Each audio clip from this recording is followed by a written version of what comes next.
Hello, this is Victor Jimenez, the Executive Director of the Outshine LGBTQ Plus Film Festival. On behalf of the board, staff, and volunteers, welcome to this live virtual Q&A for the great film that you just watched. I'm drawing a blank. The film festival is presented by Gilead and Miami-Dade County. We also wanted to thank our community partners for this film. The first community partner is Unity Coalition's Trans Art, and their mission is showcasing the talent and possibilities within the transgender and gender nonconforming community.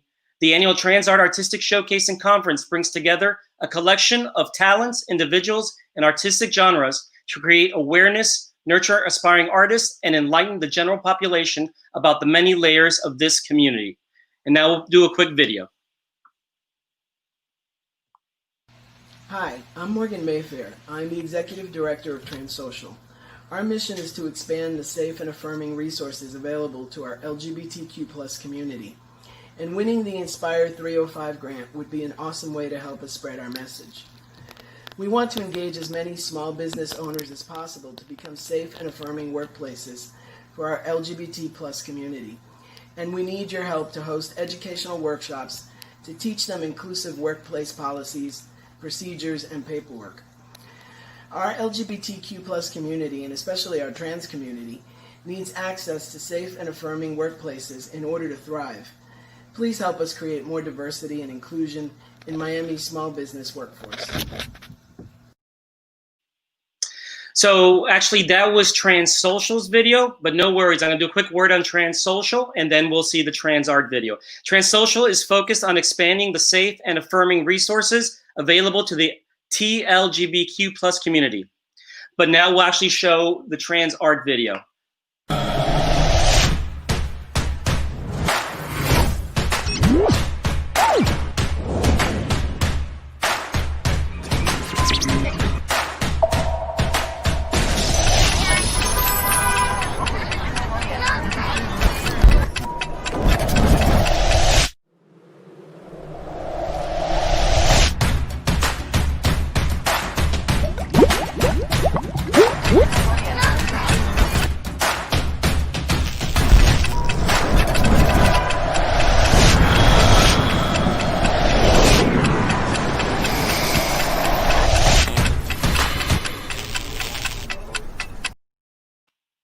Alrighty, and now let's get started with the virtual Q&A for the Sound of Identity. Helping me tonight is going to be the board treasurer for the Outshine LGBTQ Plus Film Festival, Mr. Christopher Vastine. Chris.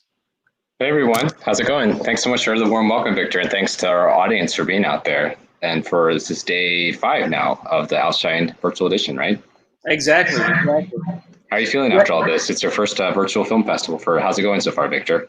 So far, so good. It's actually been, attendance has been pretty good. Things are going well. Good. Now, from the Sounds of Identity, we have director James Kicklighter. James. Hey, guys. Hello. Here. Hey, James. Next, we have producer Russ Kirkpatrick.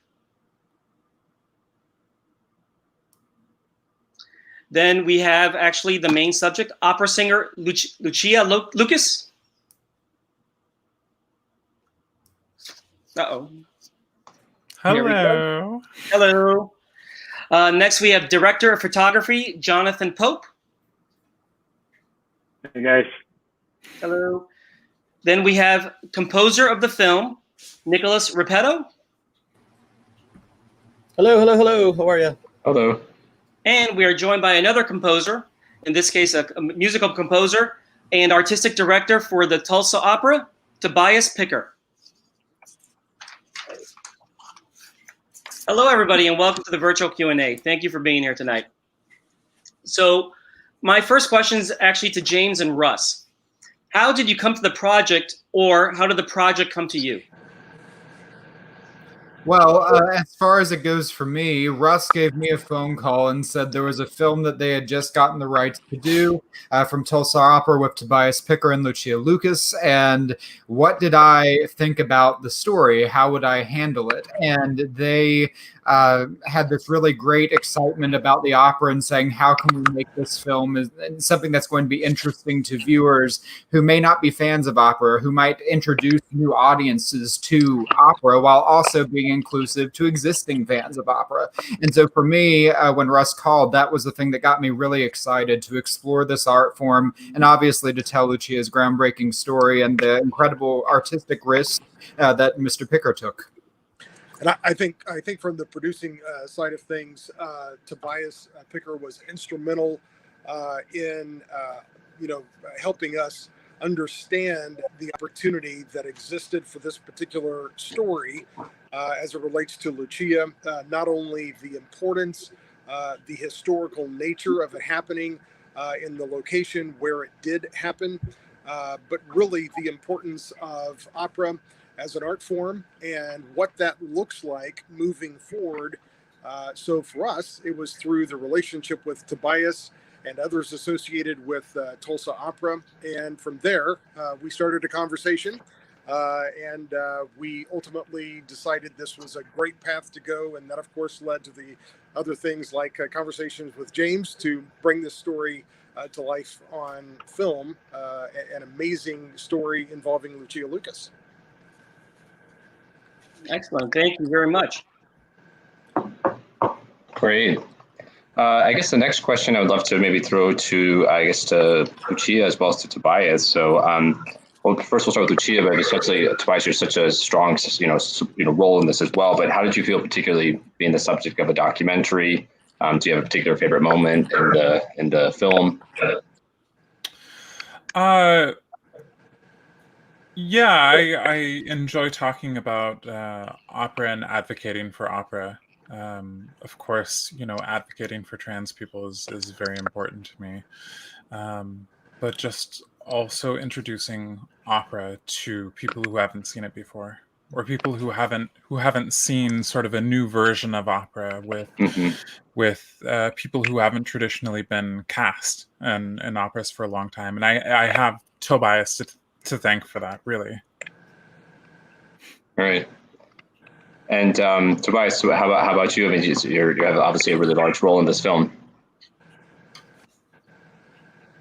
Well, I mostly write operas and symphonies and things, and I'm the artistic director of the opera company that presented Lucia's debut in America. But I've always wanted to be in a movie, so kind of excited. I'm a closet actor. Right. And do you guys have a favorite? Do you both have a favorite moment in the movie or the opera itself? Or I really enjoyed just getting to know Tobias and hanging out with him, and some of that was caught on camera. And we just had a lot of sort of genuine moments of getting, there's one of just getting to know each other and playing video games together and just talking about life and about growing up and feeling different from other people. And I think that's key for LGBT people and anybody really, is to just understand that everybody had their own struggles growing up, and everybody's still trying to get over their own struggles. And if you just treat everybody as an individual person with strengths and weaknesses and just listen, I don't know, it's just humanity. Right. Great. Those are my favorite moments in the filming as well, for sure. For sure. Because I think that was one of the things that we talked about a lot during the shooting process, that obviously you're going to be introduced to opera. Obviously, you're going to be going through the process of performance. But if we don't get to understand Lucia and understand Tobias and that artistic process and that personal process, I felt like you'd be missing quite a bit from that journey in general. Right. Was one of the more memorable parts. I don't recommend playing with Lucia because she's hard. She's very challenging. Absolutely. Very advanced, much more than the rest of us. I take everything really seriously.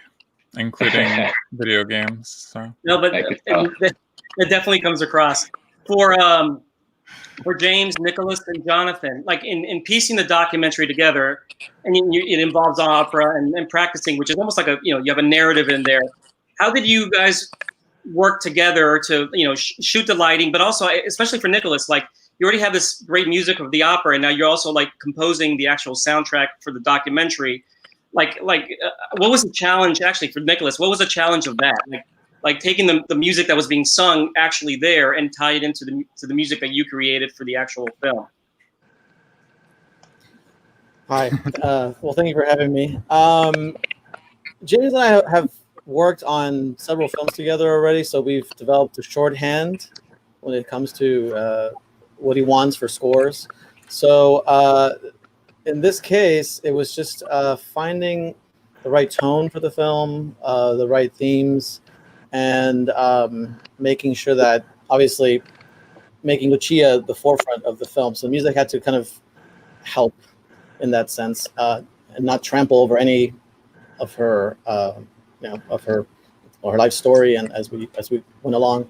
And then it was just a matter of going scene by scene and developing themes that fit scene, and just a process of going back and forth, making sure that it tied in with the needs of James, because he was very specific of what he wanted and very specific of what he didn't want. So. Yeah. Well, the one thing that I would say that I want to tag off of is that obviously we're dealing with Mozart here and Don Giovanni. So I told Nick the first thing we have to do is improve Mozart. We have to figure out how to out Mozart. I told him, I was like, let's try not to do that, because I said if we lean in too hard to Don Giovanni, then I think that I'm stifling you as a composer. So that was really one of my first directives to him. And obviously in the film we do have pieces of Don Giovanni, but you'll notice in general there's a lot of original themes, and that is precisely why, because we're not going to out Mozart, and that was a big challenge for sure. Yeah, and I can imagine that's why. I mean, it had to be daunting. And then Jonathan, what about you in terms of just like how you handled, your role in the film with just the lighting and then the photography and the whole scenario? Sure. So James and I have been working together for years, and we were actually college roommates, and we've done a lot of stuff together. And our background is mostly in narrative and commercial work. We've done some music videos as well, but we wanted to approach this in a way that you don't traditionally see documentaries approached. I mean, I think a lot of the ones that came to mind for us were, very rough around the edges, very run and gun. And our kind of goal from the outset was to make something that did feel as cinematic as possible and as polished as possible. So wherever we could, we tried to, particularly in the interviews, I think that's a good example. We tried to, really make them look nicely lit and nicely framed. And then within any of just the natural interactions, like, them playing Mario Kart on the couch, we did try to think of things in a narrative sense.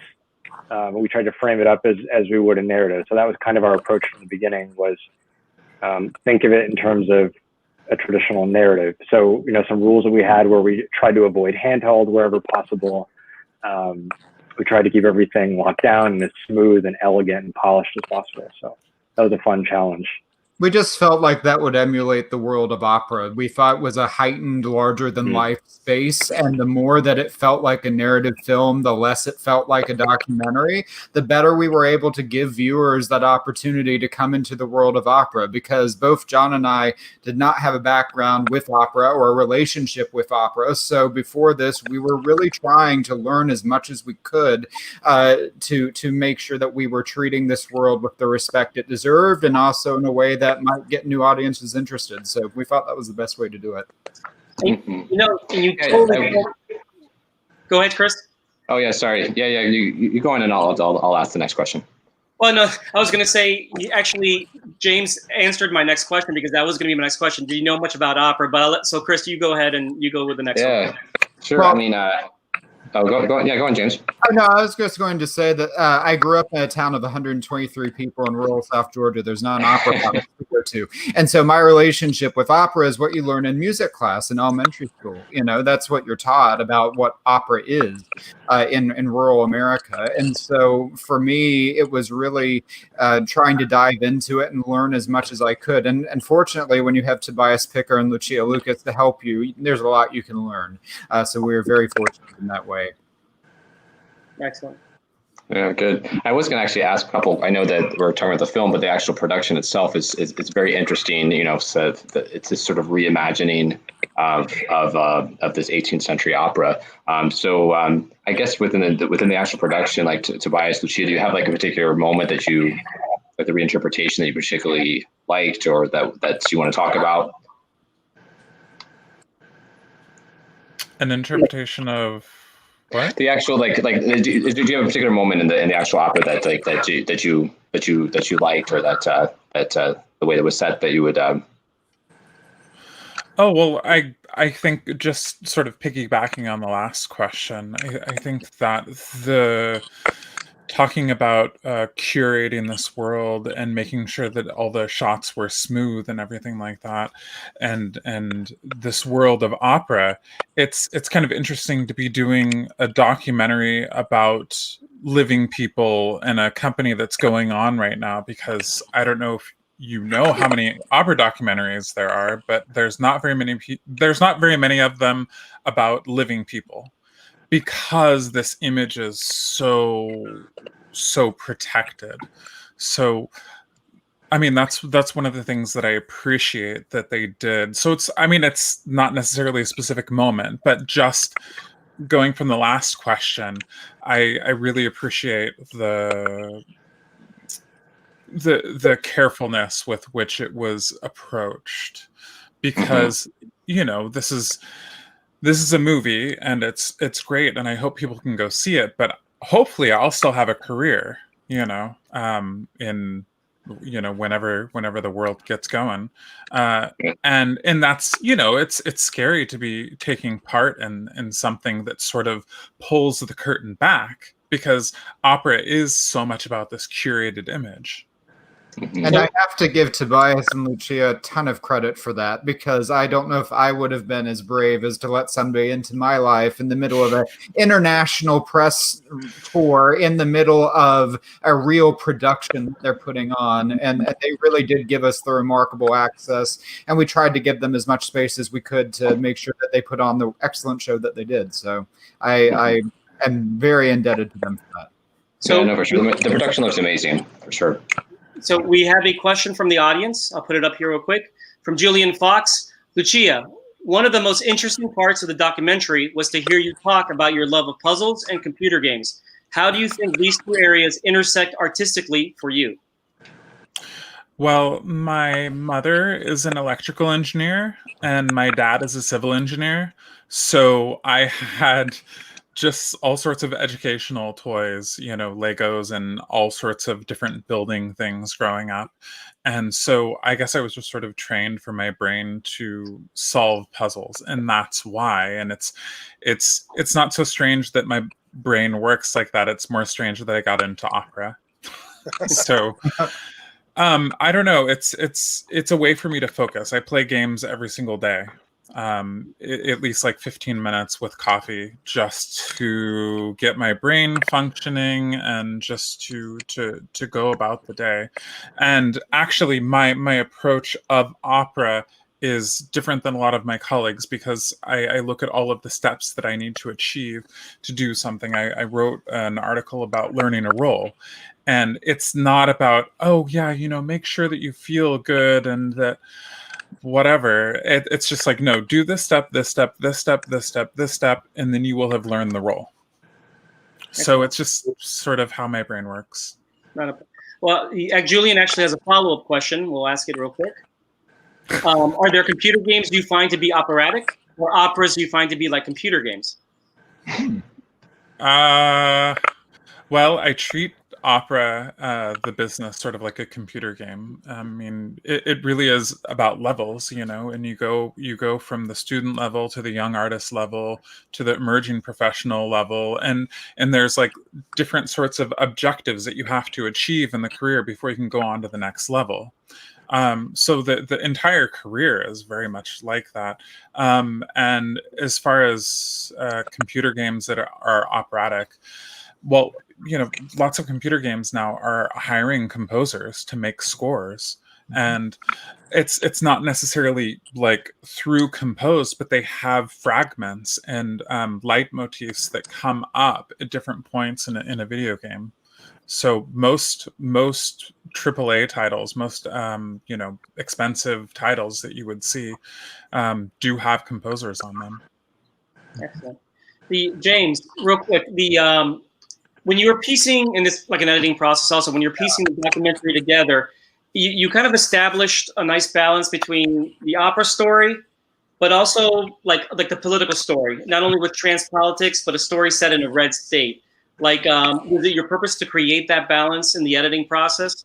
Well, to me, when you talk about establishing this balance between multiple narratives, when you're juggling multiple threads, your goal ultimately is, if you're successful, to have all of those threads converge into one piece by the time you get to the end of the film, like a composition almost, if you will. And so I think that for me, when I was looking at the character of Tulsa and what that was, what that meant in the context of Lucia's story, in the context of a performance, you have each of these layers that you're really trying to juggle and negotiate. So I certainly did think about how all of those things interact with each other to create a singular thread by the time you get to the end of the story. But, you know, ultimately, I would say this. While it is about all of those things, I would say at the end of the day, it's more of a personal story. I think it's about an artist who is experiencing this moment in her career and what it might mean for her.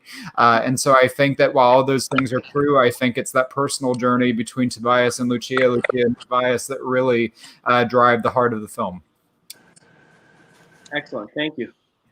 Great. I was just curious for Lucia.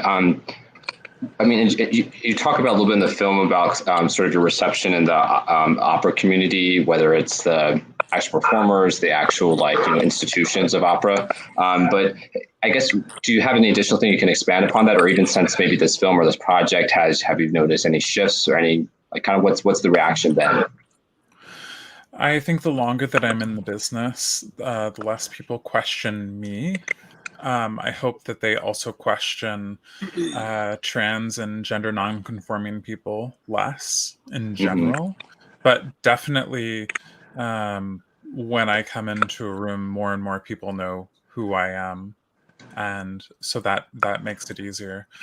But, you know, just the thing of, you know, baritone being besides my name on a check-in sheet, you know, 2 or 3 years ago, people would say, "Oh, this can't be right," and it's like, "No, that's right. That's why I'm here." And, you know, that people know who I am when I come in, and hopefully they know that this is possible. That just because you look a certain way to somebody does not mean that you were only capable of this thing or only capable of that thing. For Tobias and Lucia, what's the status of the opera that Tobias? Yeah, I was about to ask the same. You're writing, and Lucia, you're going to be performing. Like, where is that at? Is it still being written? What's the status? That's a Tobias question. It's being written right now. It's on my desk right behind me. And so, yeah, it's gestating. It's being written. And the premiere was scheduled before COVID happened for September of 23. So we hope that's going to maintain. That will be in Switzerland. And there'll be various other countries that do it after Switzerland, Europe, and then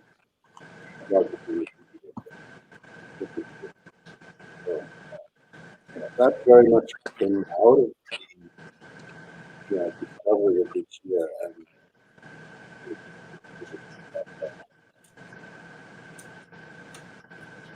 Tobias, we lost you a little bit there. Can you speak maybe a little bit louder? Yeah. Oh, sorry. Yeah. No. I'm writing for Lucia based on the Danish Girl. Lucia is the Danish Girl. And it's premiering in 2023 in Switzerland. So I'm actually writing it now.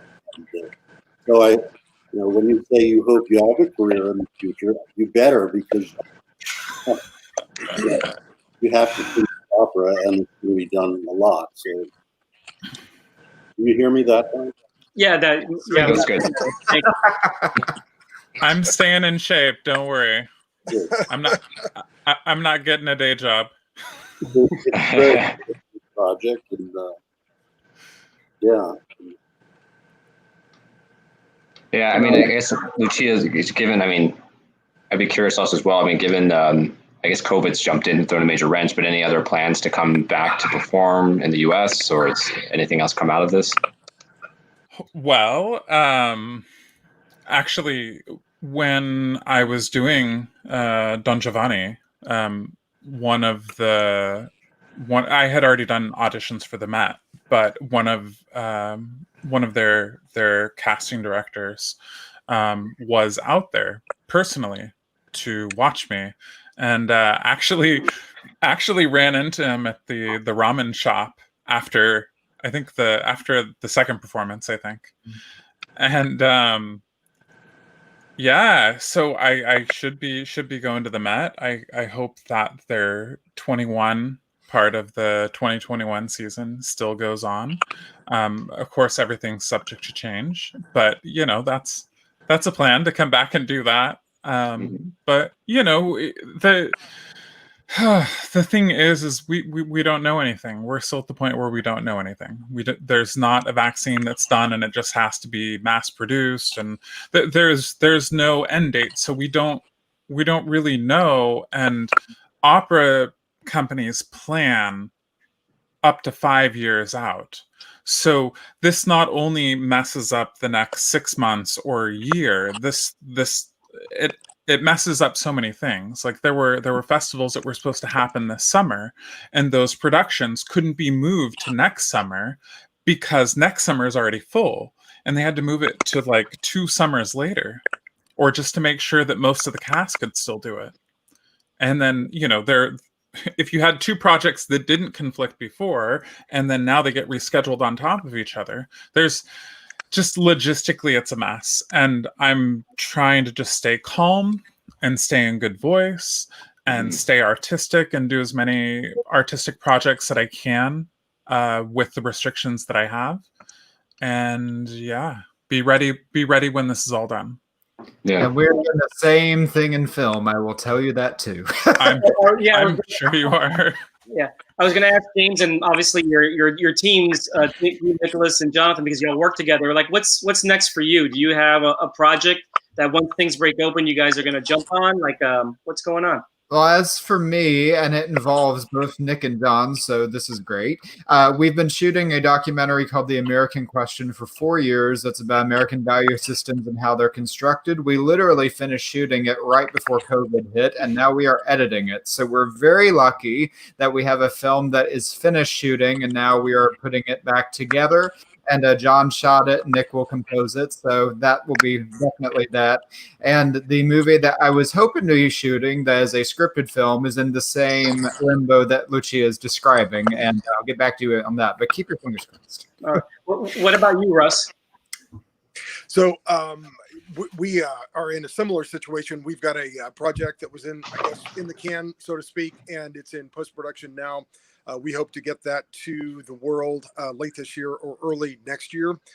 So we'll see where that goes. If you don't mind, a couple of things that were brought up, if you don't mind me tag teaming. Someone mentioned the idea that this happened in a red state, Don Giovanni, with a significant trans performer for the first time in world history. What's interesting about Tulsa is Tulsa, in some respects, is really not necessarily, at least according to a lot of people who live there, a part of Oklahoma. It's an island unto itself, really. Culturally, it has 2 full symphonies. It has an opera house an opera company that's been around since before 1950. And it has an internationally renowned Tulsa ballet company as well. So I think that's really important. A lot of that comes from the oil money that existed and still does exist in Tulsa. So that kind of laid the groundwork for what you really see in the film as it relates to architecturally and the city that exists in a red place called Oklahoma. Two other pieces from a producing standpoint. I think a couple of things that Andy Kinslow and I thought about as we were looking at this particular film is opera. What is the status of opera right now? It is a rare thing in our mind that you can actually communicate with a composer of opera who is not dead. And Tobias Picker is obviously not dead, and we can't talk to the dead. And so being able to talk with him and put him on film and actually kind of talk about the whole process of what, goes on with opera, I think is very important. And then for us to realize that there is a transgender, quite frankly, role model that exists, and we can shine a light on Lucia Lucas's story. Those are really driving factors. So from an artistic standpoint, what is opera doing? As Michael Cooper articulates in the film from the New York Times, in some respects, our opera's been dying for 400 years. So finally, we have found someone in Tobias Picker who is creative enough to actually look ahead and look at ideas that can attract new and, quite frankly, audiences that are not about to die. And so with someone like Lucia, a role model, if you look at the suicide rate for people who are trans, especially our younger generations who are trans, they're choosing suicide. By having a role model in our mind, someone like Lucia Lucas that they can see on the big screen, they can see at home when they're streaming on Netflix or whatever it happens to be, they hopefully will make another choice. Those are really important things from a producing standpoint, artistically, and then for the LGBTQ community that we focused on. And that's why we're very, very passionate about the film. We're very excited that we've been contacted by not only international distributors just this week, actually last week, and there is now someone who we're in talks with to do a theatrical screening. If at some point our theaters open back up, and then streaming, we've had a lot of conversations with streamers as well. It's an important story for so many reasons, and we cannot wait for the world to see it. Excellent. Great. Go on, Victor. No, go ahead. Looks like you wanted to jump in. No, go ahead. I was just going to say something. thank Russ for the comments and bringing it home. I guess Tulsa is like the Austin of Texas. It's the one different area. But the only thing I was going to say on that, everything Russ said obviously were things we talked about walking into the film, but with the architecture of Tulsa, John and I were blown away when we saw it, and Russ really was instrumental in making sure that what you see on screen we were able to film. John and I were like, with all these gorgeous locations, how can we let these characters be in places that feel like it represents them? And we were really able to methodically match those locations with those characters, and Russ and his knowledge of Tulsa gave us that access, which was remarkable. Yeah, I couldn't agree more. I mean, the filming is beautiful. That was a really fun process trying to figure out who. Okay. Oh, sorry. Go ahead. No, I was saying that I was just piggybacking off of what James said. That was a really fun process to see what we had to work with, and then figure out who we could place where that really embodied either the role in the opera, or, we had like some people within the city. So how it kind of embodied their character and how we could represent that visually. And Nick was really helpful with that too, walking into it, because as I said, I was not as knowledgeable on the opera of Don Giovanni. And Nick, when he was getting his master's degree from the University of Miami, where we are today, in music, he did his master's on Mozart, and so he knew Don Giovanni up and down. So we had great conversations before I even started filming about the plot of the film, about the narrative devices, and what we needed to do with characters with my composer, which was remarkable. Yeah, I have to say that in that regard, I did not want to step on Mozart's shoes, because I cannot. I'm not a prodigy at all. So we just developed like a kind of romantic approach to the film, using the thematic material that we developed. But again, we arranged a few of the Mozart pieces, but did not try to. And that's really the emulate thing here Mozart with all because these it's people impossible. we're talking to, with Russ, with you, with Nick, with Tobias, with John. Anytime you're creating a film like this, if you want it to feel cohesive, it takes a village. And this was a really great village to play in for a few months. Excellent. Amazing. Well, I hear we're just about at time, but would love to hear closing thoughts from everyone, and mostly just takeaways from the film. Like anyone coming to see this film, there's obviously a lot going on, a lot of things you can take away from it. But if you had like that one nugget, what would you say would be the thing you'd want the audience to walk out with? Go ahead, James. As I say, for me, I think there are several things you can take away, but for me personally, I believe the film is really about being able to express who you are confidently and to be able to project that in the world. Because if you can be authentic to yourself, then you can be authentic to the world around you. How about you, Russ? I would say we have miraculously found a beautiful and amazing opera singer who just happens to be trans. And beyond that, we are highlighting a little bit, just a touch of work from a living operatic composer. How about you, Jonathan? Just kind of piggybacking off of what Russ just said now, I think thinking about the film industry and media at large, I think in my mind, as someone who's part of this community, I think the future of it is moving away from characters that the focus of them is their sexuality. I think that obviously that's a good starting point for the conversation, but I think James and Russ made a really good decision in this, in that the focus of the movie is not Lucia's being trans. I mean, and Lucia, you even say it yourself within film, like that's such a small part of your identity. That's not what defines you. That's just part of who you are, but that's not your defining characteristic. And I think that is I'm so thankful that that's what they chose to do with this. And I think that speaks to where media can go as a whole, is move beyond, when whether it's doc or narrative, if an LGBTQ character is featured in the film, the focus of that character doesn't have to be the fact that they're LGBTQ. That's just an aspect of their character. And I really appreciate that. What about you, Tobias? Yes, well, that's the future, but the past had to be gotten past, and something had to be done for the first time. And I'm very proud that it was done by the Tulsa Opera, and that she, let us present her as Don Giovanni, and not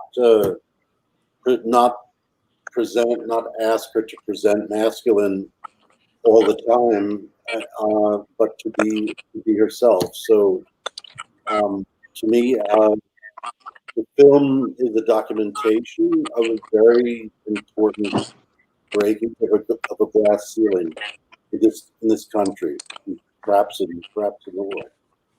And Nicolas? Yeah, I think this is a film that just encompasses the humanity of a person in their most vulnerable state, and it showcases a place where they just feel where they can express themselves, and has a lot of talent. So it's a film that encompasses all that, and she just happens to be trans. So that's not the end all be all. She's just an amazing artist, and it's just a film that everyone will hopefully resonate with and be in touch with. And we're just lucky to be a part of her, telling her story. And of course, Lucia, you? Our star. I would say, always try and show and share your humanity with others, but always demand respect. Always demand respect, because you deserve it, and keep the people who love you and work with you, and don't worry about those who don't. Great. Well, what a great way to end that. Yeah, everyone, thank you very much for your time. We had, I think, a really excellent Q&A. We had comments from the audience. We had good viewership. And then, again, thank you very much, James, Russ, Jonathan, Tobias, Nicolas, Lucia. Thank you for being with us here tonight. And I'm sure our audience watching and who watched the film will be voting it very highly in our audience vote. Good. Thank you. Thank you. Great. Thank you. Well, thanks so much, everyone. Thanks for having us. All right, take care. The greatest musical instrument that there is actually alive. They are born and they live and they die. My name is Lucia Lucas. I've been singing opera my entire adult life. When you're on stage, you're inhabiting cisgendered male roles. And when you're off stage, you're a trans woman. How have you navigated that? I always have to remember why I'm here. And I'm here to do this show. And here, on this stage. No trans singers ever performed Don Giovanni anywhere in the world. We're not doing anything traditional here. If people don't come, if there's silent backlash, maybe I'll even have to resign. Opera has been dying for 400 years, basically, almost since it was born. What is the biggest problem with opera right now? Having less and less audience. How do you fix that? You get new audience. I know for sure that there are LGBT people who are going to come to the opera, who have never come to an opera. Okay. I'm gonna go to see you. You should. It's my show. It's called Don Giovanni. If there wasn't the story of how I came out, then of course there would be less press. Some people buy things for the package. That's marketing. I hope I've not presented this as any kind of a freak show. The bigger my star gets, the more pressure it is to deliver all the time. If we sold out, do you think that maybe it could be because you took a risk? Well, I'll certainly take full credit for it, yes.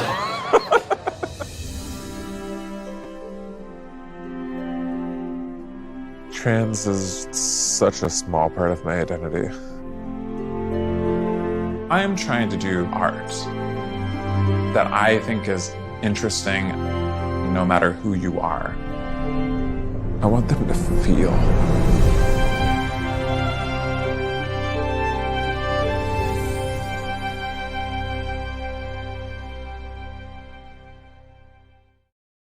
Choosing the right healthcare provider is an important decision. You need a compassionate team to keep you at your very best. Care Resource gives you a million more reasons to smile with a committed team of healthcare professionals. So you can spend more time doing the things you love with the people you love. Compassionate, competent, and committed care. Your community source for healthcare is Care Resource.